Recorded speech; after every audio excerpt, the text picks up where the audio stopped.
네, 안녕하세요. 모카 김한영입니다. 제가 오늘 나와 있는 곳은 혹시 어딘지 아시는 분 계신가요? 여기는 현대차 모터 스튜디오 고양입니다. 오늘 제가 여기 나와 있는 이유 다들 아시죠? 제가 여기 나와 있는 이유는 현대차 코나를 그냥 그동안 겉핥기로만 보여드렸는데 이제 코나의 모든 것 이 안에 들어가서 만져보고 느껴보고 여러분들의 질문에도 답하고 이런 것들을 다 하기 위해서 여기 나왔습니다. 현대차 모터 스튜디오 한번 들어가 보도록 하죠.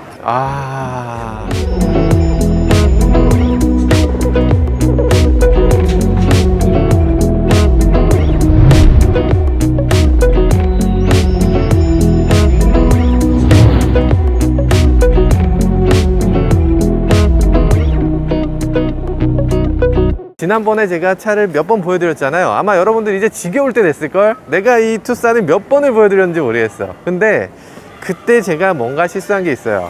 흰색을 보여드린 거. 흰색은 아닌 것 같아. 이게 투싼에 여러 가지 색깔이 있지만 흰색은 좀 피해야 될 것 같은 생각이 좀 듭니다. 저는 개인적으로 들어요. 아마 그래도 좋다는 분들 많으시겠죠? 흰색이 아쉬웠던 점은 뭐냐면 여기 있던 굴곡이 하나도 안 보였어요. 정말 너무 안 보였고, 그리고 이렇게 툭 튀어나온 요런 약간 에어댐 같은 스타일을 이렇게 굉장히 많이 부풀게 만들었는데 흰색에선 이게 그냥 민자로 보이거든요. 그런 것들이 너무 아쉬웠는데 지금 전반적으로 보면 굉장히 예쁩니다. 그러면 다른 색깔도 한번 보여드릴게요. 다른 색깔, 이 검은색은 그럼 어떤가? 검은색도 괜찮습니다. 저는 검은색도 괜찮은 것 같아요. 왜냐면 이 그릴이 다크크롬이거든요. 다크크롬이다 보니까 이 검은색 반짝이는 게 이 차체색하고 꽤 어울려요. 그리고 이 램프가 평소에 켜져 있을 때는 이렇게 보이지만 꺼지면 이 그릴하고 어느 정도 약간 비슷하게 보여요. 이쪽은 확실히 램프고 이쪽은 그릴이다가 아니라 그릴이 여기까지 뻗어져 있는 것 같은 느낌으로 만들어져 있습니다. 그리고 이 램프를 끝까지 뻗도록 해서, 여긴 램프가 아니지만 이런 식으로 램프가 더 뻗어 있는 것처럼 이렇게 보이게 했고요. 또 여기 보면 이렇게 차체를 조금 더 깎아서 여기에 더 튀어나오게, 그러니까 마치 램프가 여기까지 이어져 있는 것처럼 정말 집요하게 여기까지 끌고 갔네요. 그래서 와이드함을 정말 극대화 시켰습니다. 실외는 그저 그렇다고요? 실외가 그저 그렇다는 결론이 나오나요? 실외가 그저 그렇다면 실내를 보여드리겠습니다. 실내는 생각보다 괜찮으실걸요. 제가 한번 들어가서 한번 먼저 볼게요. 네. 오, 세상에.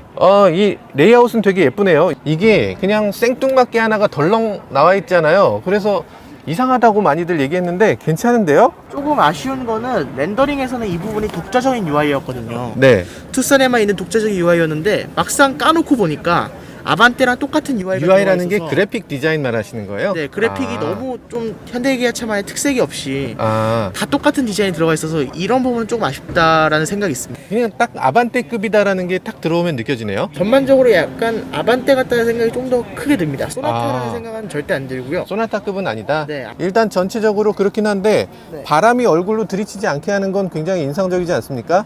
좋은 점을 좀 얘기를 해주세요. 바람이 얼굴로 들이치지 않는 건 굉장히 인상적인데 그거는 운전석에는 없고요. 조수석에만 있습니다. 정말 운전석에 왜 없는 거야? 근데 보통 조수석에 앉은 분들이 그걸 싫어하세요. 여성분들이 네, 굉장히 얼굴에 바람 들이치는 거 싫어하시는데, 보면 여기 구멍이 있죠. 여기서 바람이 나오는 게 다가 아니라 여기도 잘 보면 구멍이 뽕뽕뽕뽕뽕 뚫려 있습니다. 뽕뽕뽕뽕 뚫려서 우리가 집에 에어컨, 삼성 무풍 에어컨 같은 거 쓰시는 분 계실 건데 그분들은 요 뽕뽕뽕뽕으로 바람이 나옵니다. 얼굴에 들이치지 않으면서 전체적으로 시원하게, 전체적으로 따뜻하게 이렇게 만들 수가 있는 거죠. 실내에 앉았을 때 느낌은 굉장히 이렇게 레버라운드 느낌, 굉장히 이렇게 특이하다. 이쪽에서부터 쭉 이어져서 선이 이어지고 이쪽으로도 쭉 이어지는, 이게 굉장히 특이하다는 느낌을 아마 누구나 받으실 거예요. 근데 이 소재감은 그렇게까지 고급이다라고까지는 느껴지지 않을 것 같습니다. 지디넷의 조재환 기자입니다. 또 만나뵙네요? 조재환 기자 어떠세요? 뭐 조수석에 타니까 조금 멋있어 보이는데요? 멋있다고? 내가 멋있어 보인다고? 야, 근데 계기판 덮개가 없어서 많은 분들이 걱정을 하세요. 여기 빛이 들어오면 이게 잘 안 보이지 않을까 얘기하시는데, 이 계기판 위에 특수 코팅을 했다고 합니다. 멀티 코팅을 했다고 하는데 저희도 사실 멀티 코팅한 차를 많이 타보거든요. 투아렉 같은 경우는 계기판이 있고 그 위에 멀티 코팅이 돼 있어요. 그 경우는 굉장히 투명하게 보이는데 지금 그렇지 않고 반사가 돼 보여요. 운전석에 앉아서 보면 이 바깥쪽이 반사된 게 보이기 때문에 아마도 많은 분들이 조금 반사가 조금 느껴지실 것 같습니다. 여기 지금 근데 직물이 들어있어요. 이 직물은 그냥 풀옵션이라도 직물이군요. 여기도 지금 직물이거든요. 이 직물에 대해서 우리나라 분들 크게 꺼리는 분들이 많으신데, 저는 직물을 크게 싫어하지 않지만 이 직물을 싫어하시는 우리나라 소비자들이 이걸 아니 이거 왜 직물이야 이거 좀 바꿔줘야지 이렇게 얘기하실 것 같기도 합니다. 약간 우리나라 소비자들을 가르치겠다는 생각이 느껴져요. 유럽에서는 직물이 굉장히 인기거든요. 그러니까 우리나라에서도 조금씩 직물을 더해보다 보면 나중엔 직물 시트를 좋아하지 않을까 이런 식으로 생각하시는 것 같습니다. 저는 개인적으로 직물이 좋게 보는 게 직물이 아니면 인조가죽은 사실 비닐이거든요. 비닐보다는 오히려 직물이 비싸요. 그래서 직물 시트를 저는 나쁘게 보지 않고요.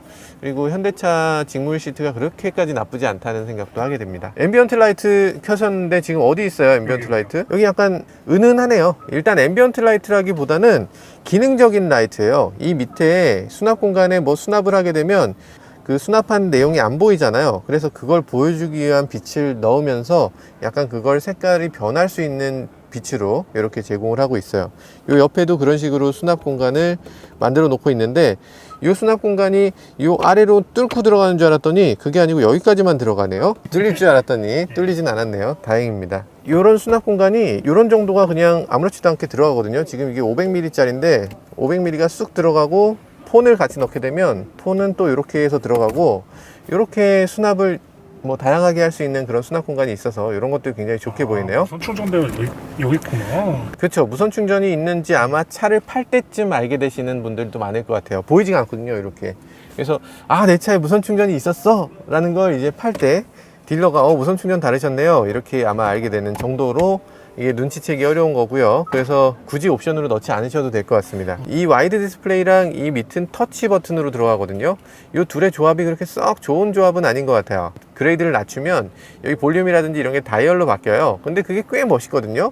그래서 저는 그게 예쁜 것 같고 위는 디스플레이가 예쁜 것 같고 그렇게 조합해주면 좋겠는데 지금 아쉽게도 그런 조합은 없고 위를 디스플레이로 하면 아래가 이렇게, 아래를 버튼식으로 하면 위가 굉장히 허접한 그런 걸로 바뀝니다. 계기판은 지금 이것하고 그리고 바늘형 계기판이 있는데 무조건 이걸 선택을 하셔야 되고 바늘형 계기판은 반드시 피하셔야 될 것 같아요. 이건 아마 두고두고 후회하실 겁니다. 인테리어 컬러가 사실 그레이에 대해서 저는 너무 시트가 더러워지지 않을까? 저는 또 청바지를 많이 입으니까 또 안 좋지 않을까 하는 생각이었는데 이 그레이도 지금은 괜찮은 게 약간 푸른기가 있어요. 약간 푸른기가 있어서 조금 때가 타도 그렇게까지 심하게 나쁘게 보이진 않겠다는 생각이 들어요. 그리고 기본적으로 지금 이미 때가 좀 탔는데 근데 그렇게까지 나쁘게 보이진 않네요. 약간 때가 타도 그냥 처음부터 원래 그랬던 것 같은 그런 느낌의 그레이 컬러입니다. 선루프를 한번 열어볼게요. 선루프가 이 뒤까지 와요. 이렇게까지 뒤까지 온다고? 내 머리보다 더 뒤까지 오는 선루프고요. 앞으로 봐도 굉장히 넉넉한 여유 있는 공간을 보여줍니다. 오, 왜 이렇게 발라당 누워져? 이렇게까지 발라당 누워지는 건 정말 놀라운 정도의 각도인데요. 트렁크 속으로 내가 들어가는 것 같아요. 그래서 이 정도라면 뒷좌석에서 아마 더 기대는 건 아마 필요 없지 않을까. 이 정도면 그냥 최선 아닐까 그런 생각이 듭니다. 초음파 센서가 있는데요. 이 초음파 센서는 뒷좌석에 사람이 탔을 때 이 센서를 통해서 이 사람이 탔다 그리고 또 도난당했다 이런 것들을 보여주는 그런 장치라고 할 수 있어요. 근데 문제는 이런 장치가 있을 때 많은 분들이 불편으로 삼고 있는 게 있는데 저기에 파리만 날라도 교통안 경보가 작동된다. 이래서 이 안에 있는 파리를 다 잡으셔야 된다는 거, 차량을 깔끔하게 유지하셔야 된다는 그런 웃지 못할 사연도 있습니다. 뒤에서 봤을 때 이 투싼은 좀 깔끔하면서 뭔가 조금 비어있는 느낌도 있긴 해요. 예를 들면 우리가 램프는 요거보다 좀 더 촘촘했으면 좋았겠다 했는데 램프 면 자체가 너무 커서 이게 옵션이거든요. 이 옵션이 굉장히 올라가야지 생기는 옵션이기 때문에 어지간한 분들은 여기 그냥 동그란 램프가 들어가는 그런 선택을 하실 거예요. 그렇기 때문에 램프를 이렇게 2개밖에 못 넣은 것 같고요. 원래 이 비전T 같은 경우는 여기 6개 이상의 램프를 집어넣었었죠. 그런 것들이 LED 전용으로 만들었다면 가능했겠지만 이 할로겐도 가능한 그런 식으로 디자인을 했기 때문에 이런 부분이 있습니다. 그래서 가로로 라인도 이런 식으로 약간 어두울 때 봤을 때 조금 더 예쁜 디자인이 아닌가 이런 생각이 들기도 하고요. 그리고 이 검정색을 또 추천드리는 이유 중에 하나는요, 요 아래쪽에 요 플라스틱 이 클래딩 부분이 여기까지가 다 블랙이에요. 검정색은 이 블랙이 티가 안 나는데 흰색으로 하게 되면 여기까지가 블랙이어서 차가 여기 떠 있는 느낌이 살짝 듭니다. 그래서 이 블랙을 할 거면 약간 어두운 색이어야 어울린다, 이런 생각이 들고요. 그리고 블랙이 더 깔끔한 이유는 이런 것들도 블랙이거든요. 이런 게 그냥 지금 이게 튀어나와 있는 걸로 보이실 테지만 실제로는 여기 판판한 이런 그냥 면이에요. 그래서 이 블랙인 면적이 굉장히 큽니다. 위쪽에 보면 또 깔끔한 면이, 여기 지금 와이퍼가 있어야 되는데 와이퍼가 없잖아요. 와이퍼가 위에서 내려오기 때문에 와이퍼가 여기 숨겨지는 점, 이런 것들도 굉장히 깔끔한 지점이라고 할 수 있습니다. 전체적으로 이 투싼의 뒷모습은 기존에 비해 훨씬 깔끔해졌다, 훨씬 예쁘다, 뭐 이런 느낌이 듭니다. 이 차의 엔진에 대해서 말씀드리기 전에 이 차 가스리프트 없이 이렇게 쓸 수 있고요. 우리 그 전문가 샤스파이님을 모셔보고 이 엔진이 뭔지 간단하게 설명을 듣도록 하겠습니다. 자, 이 엔진 뭡니까? 가솔린 1.6L 터보 엔진인데요. 아니, 딱 네. 보면 알아요? 여기 터보라고 써 있구나. 네, 터보라고 써있으니까. 그러면 이건 몇 마력쯤 됩니까? 이거는 180마력의 27토크짜리 엔진입니다. 잠깐만, 180마력? 네. 이상한데요? 보통 아반떼 스포츠 같은 데도 들어가고 요번 아반떼 N9에도 들어갔는데 그건 204마력이잖아. 네, 그 부분에 비해서 출력이 조금 낮은데 네. 왜 낮은지는 저도 잘 모르겠어요. 예전에는 뭐 듀얼 스크롤, 싱글 스크롤 이런 차이가 있다고 했는데 네. 지금은 어떤 차이 때문에 마력 차이가 나는지는 잘 모르겠습니다. 약간 최대 RPM을 조절한 게 아닌가 싶어요. 왜냐면 토크가 같거든요. 토크는 같은데 마력이 적다는 점에서 아마 최대 RPM을 그렇게까지 올리지 못하도록 이렇게 제한한 게 아닌가, 이런 생각이 드는데, 최대 RPM까지 올려서 타는 차가 아니니까 한 180마력 정도면 이 차에 적합한 것 같습니다. 이 엔진 같은 경우는 소나타 센시어스랑 같은 엔진이거든요. 네네. 1.6L 터보에 180마력을 내는 것까지는 똑같은데 네. 아쉬운 점은 소나타 같은 경우에는 8단 자동 변속기고 네. 이 차량은 7단 듀얼 클러치 미션입니다. 듀얼 클러치 싫어하세요? 듀얼 클러치를 저는 아직까지 면허가 없어서 잘 모르겠어요. 네. 근데 듀얼 클러치를 싫어하시는 분이 많으시더라고요. 호불호가 많이 갈리는 그래요? 것 같습니다. 듀얼 클러치 싫어하시는 분들이 계시는구나. 옵션에 하이브리드 있어요? 하이브리드 있습니다. 하이브리드는 28일부터 사전 계약을 한다고 합니다. 3일 후면은 하이브리드도 사전 계약을 한다고 하네요. 하이브리드 다음 달이고요. N9도 다음 달이라고 합니다. 네. 이 터보는 일단 이 차를 끌고 가는데 손색이 없는 180마력이고, 보통 디젤이 출력이 조금 낮았잖아요. 그렇죠. 근데 요번 디젤은 출력이 조금 높아요. 출력이 굉장히 높은 디젤이죠. 아마도 186마력? 네. 그런데 토크가 거의 40 몇 토크잖아요. 네, 토크가 월등히 세죠. 월등히 높기 때문에 사실 디젤을 선택하면 좀 더 다이나믹하게 주행할 수 있다. 그리고 또 연비도 조금 더 좋다, 이런 점에서 디젤이 조금 더 유리한 선택이라고 할 수 있어요. 190만 원만 더하면 모든 트림에서 디젤을 선택할 수 있도록 그렇게 제공을 하고 있습니다. 디젤을 선택하면 또 좋은 점이 있잖아요. 디젤을 선택하면 연비가 좋아지죠. 뿐만 아니라 변속기. 변속기 같은 경우에는 디젤에서는 듀얼 클러치 미션이 안 들어가고 이 듀얼 클러치 싫어하시는 분들은 디젤을 또 선택하시면 이 듀얼 클러치를 선택 안 할 수 있겠군요. 근데 저는 개인적으로 듀얼 클러치 괜찮던데. 그 부분은 그러니까 어디까지나 시승을 할 때까지는 모르는 부분이에요. 네. 그렇기 때문에 이 차량 같은 경우, 특히 듀얼 클러치가 들어간 차량 같은 경우에는 네. 꼭 시승을 해보고 구입하시는 걸 저는 정말 추천드립니다. 어쨌든 딱 봤을 때 저는 사실 너무나 과격하다는 느낌을 받았어요. 젊은이의 시각으로 봤을 때도 그렇습니까? 젊은이들은 사실 이런 차가 맞죠. 그래요? 젊은이들은 이런 정도의 디자인 정도는 해줘야지 이제 인기를 좀 끌 수 있는 차라고 보죠, 저희. 그래요? 네. 아. 저희 동년배들은 다 그렇게 보고 동년배들. 있습니다. 네. 이 차는 어쨌든 옆에서 보셨을 때는 굉장히 긴 차입니다. 이 앞좌석과 뒷좌석 간에 서로 뭔가 대화할 때 큰 소리 쳐야 될 것 같아. 저기요, 에어컨 좀 켜주세요. 뭐 이렇게 큰 소리 쳐야 될 것 같은 그런 분위기죠. 트렁크 공간이 궁금합니다 라고 꺼길님 말씀하셔서 한번 오시죠. 트렁크 공간 한번 보여드릴게요. 네, 트렁크 공간이 너무 넉넉합니다. 너무 넉넉해요. 너무 넉넉해서 아마 저 차박을 강조하고 싶었던 것 같아요. 지금 봤을 때 이 시트는 뒤로 바라당 누운 거고요. 보통의 시트는 이 정도 서 있습니다. 이거보다 더 세울 수도 있고요. 물론 뒤쪽에서 봤을 때 트렁크 공간 이렇게 넉넉하다. 완전 풀 플랫 될 때 우리가 얘기했던 거 어떤 거였죠? 폴드 앤 다이브라고 했었죠. 폴드 앤 다이브가 어떤 거냐면 여기 레버가 있어요. 이 레버를 지치면 앞으로 젖혀집니다. 폴드 앤 다이브는 이런 거예요. 이걸 당기면 이 시트가 여기 있잖아요. 누르면 이렇게 같이 내려오는 겁니다. 이렇게 같이 내려오는 게 폴드 앤 다이브예요. 그래서 풀 플랫이 확실하게 된다는 거죠. 요전에는 이렇게 확실하게 되지 않고 약간 각이 있었어요. 이제는 완전하게 풀 플랫이 되고, 그리고 조금 더 낮아지니까 공간이 더 생긴다는 거죠. 그리고 이전 투싼은 이게 2단으로 돼 있어서 평소에는 이걸 조금 더 낮게 사용하고 이걸 좀 더 높여서 사용하고 이런 식으로 만들어져 있었는데 네, 그런 것들 조금 나아진 것 같습니다. 2열 폴드 앤 다이브는 지금 이 차에는 있지만 하이브리드엔 들어가지 않는 거 요거는 아셔야 될 것 같고요. 그러니까 하이브리드는 차박할 때 조금 덜 좋다. 네, 그렇게 생각하셔야 될 것 같아요. 그리고 아시겠지만 전동으로 문이 닫힙니다. 좋죠? 다양한 트림에 다 사용할 수 있는 전동 트렁크가 생겼어요. 현대차는 인스퍼레이션 모델의 미쉐린 타이어가 들어가는데요. 19인치 휠이고요. 2355 R19가 들어가고요.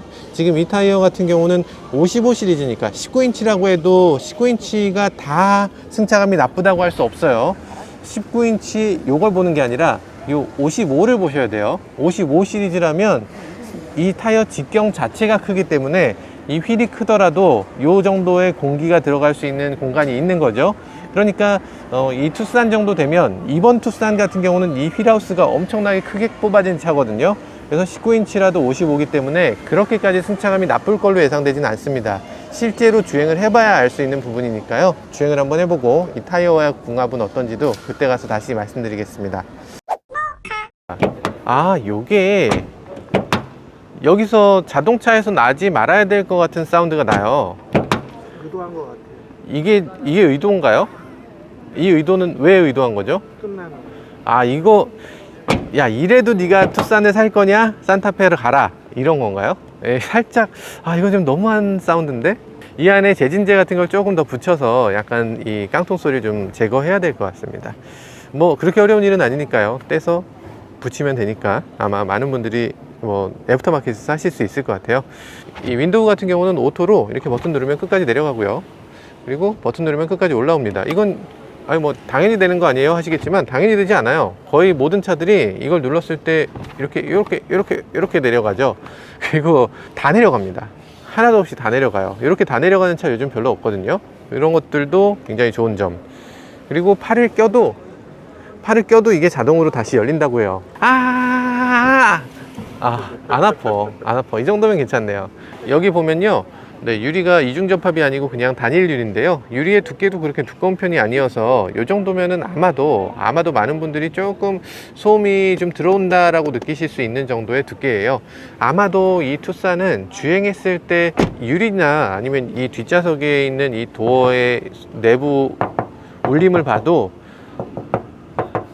소음이 꽤 있을 것 같습니다. 이게 아직 시승 안 해봤기 때문에 섣불리 말하기는 좀 그렇지만 어느 정도 외부 소리는 좀 들어오겠구나 라는 걸 그냥 누구나 알 수 있을 정도로 조금 그래요. 깜빡이에 대해서도 많은 분들이 궁금해 하셨죠. 그래서 말씀드리면요, 많은 분들이 이거 혼동하시는 것 같아요. 여기가 헤드램프 아니에요 하시는데 헤드램프 아니고요. 헤드램프는 여기입니다. 헤드램프는 여기고, 당연히 핸들을 돌렸을 때 밴딩 라이트 같은 기능이 여기는 들어가 있지 않아요. 왜냐하면 반사식 LED로 들어갔기 때문이죠. 그리고 깜빡이는 이렇게 위쪽으로 이 빈틈에 아주 얇게 들어갔는데요. 아주 똑똑한 위치고요. 굉장히 잘 만들어져 있는 것 같습니다. 근데 잘 봤을 때 이쪽에도 불빛이 보이거든요. 이거는 의도한 바인 것 같은데 왜 저런 걸 의도했는지는 잘 모르겠네요.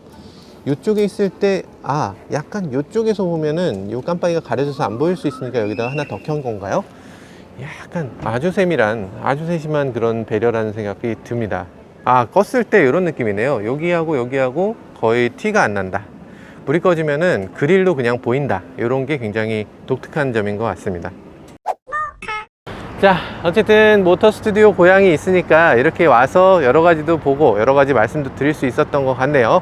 여러 가지를 보면서 오늘 간단하게라도 살펴봤는데 아쉬운 점도 많았습니다. 중간에 끊기기도 하고 5,000분 넘는 분들이 와서 응원해 주시기도 하셨는데 정말 저희가 부족한 점들 차차 고쳐나가도록 할게요. 어쨌든 지금까지 투싼 간단히 만져보고 여러분들의 질문에도 답을 드렸습니다. 다음번에는 시승을 통해서 조금 더 자세히 살펴보도록 하겠습니다. 지금까지 저는 모카 김한용이었습니다. 한번 소개해 주세요. 네, 지금까지 저는 신차 전문 유튜버 샤스파였습니다. 네, 감사합니다. 감사합니다.